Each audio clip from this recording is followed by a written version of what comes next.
ખાલી ભાવના બદલી નાખશો, બહુ મોટું કામ થશે. આ મોડર્ન રિસર્ચથી હું તમને વાત કરું છું. ડોક્ટર બર્ની સિગલ એક પ્રસંગ લખ્યો છે. આ બધાને એમને પ્રાઇમ ટાઈમ અમેરિકન ટીવી ઉપર શો રૂપે પ્રેઝન્ટ કર્યા છે. એક વ્યક્તિને ઢીંચણનો દુખાવો બહુ રહેતો હતો, લગભગ 2-3 વર્ષ સુધી રહ્યો.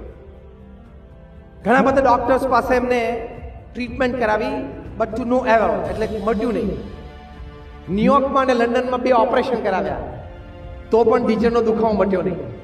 પછી કોઈ એને કહ્યું કે તમે કોઈ સાયકેટ્રિસ્ટ પાસે જાઓ. તો કે આવું કંઈ ગાંડો નથી થઈ ગયો કે સાયકેટ્રિસ્ટ પાસે જાઉં, આ મને ઢીંચણનો દુખાવો છે.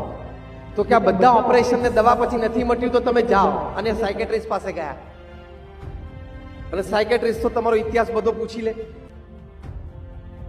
છેક છઠ્ઠીના ધાવણ સુધી બધું પૂછી લે, અને પછી નિદાન કરે. એમાં સાયકેટ્રિસ્ટે પૂછ્યું કે તમને કોઈ વ્યક્તિ પ્રત્યે રાગ દ્વેષ હોય, કંઈ ઈર્ષ્યાનો ભાવ હોય, તમારી લાગણી દુભાણી હોય, એનો તમને સ્ટ્રેસ રહેતો હોય, એવો કોઈ જીવનનો પ્રસંગ છે?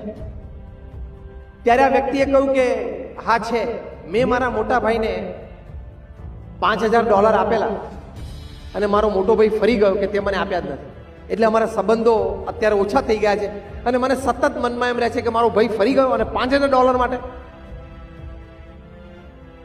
ડોક્ટરને કહ્યું કે this is the reason of your ની પેઇન. ઢીંચણના દુખાવાનું આ કારણ છે. તો પેલાને આશ્ચર્ય લાગ્યું કે શક્ય નથી, એટલે ઊભા થઈને જતા રહ્યા. પછી પાછા 2 અઠવાડિયા પછી બહુ દુખાવો હતો એટલે આવ્યા. ડોક્ટરે કીધું કે આ જ કારણ છે. તો કે આ દુખાવામાંથી મારે બહાર કેવી રીતે આપવું? ડોક્ટર એને કહ્યું, હવે સાંભળજો બરોબર, કે તમે તમારા ભાઈ પાસે જાઓ, $5000 લઈને જાઓ, અને એને કહો કે મેં તને $5000 નથી આપ્યા, મેં બીજા કોકને આપેલા, મારાથી ભૂલ થઈ ગઈ, અને મેં તમને હેરાન કર્યો બદલ હું માફી માંગુ છું. આ બીજા $5000 તું રાખ, અને મારે આ જોઈતા નથી. પેલી વ્યક્તિ તો ખુરશી પછાડીને ઊભો થઈ ગયો કે વોટ આર યુ ટેલિંગ? તમે શું આ વાત કરો છો? ડોક્ટર કે ઢીંચણનો દુખાવો મટાડવો છે તો આ કર. આ હકીકત છે. આઈ ટેલ યુ, હું તમને આના સાયન્ટિફિક શબ્દો પણ કહીશ. બહુ આગ્રહ પછી આ વ્યક્તિ આવું કર્યું.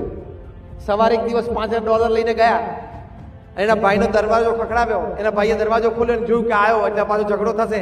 એને કહ્યું કે ભાઈ, મેં તને $5000 નથી આપ્યા, મારી ભૂલ હતી, અને મેં તને હેરાન કર્યું બદલ માફી માંગુ છું. આ બીજા $5000 તું રાખ, અને મારે જોઈતા નથી. પેલા કે ના, આવો આપણે બેસી અંદર વાત કરીએ.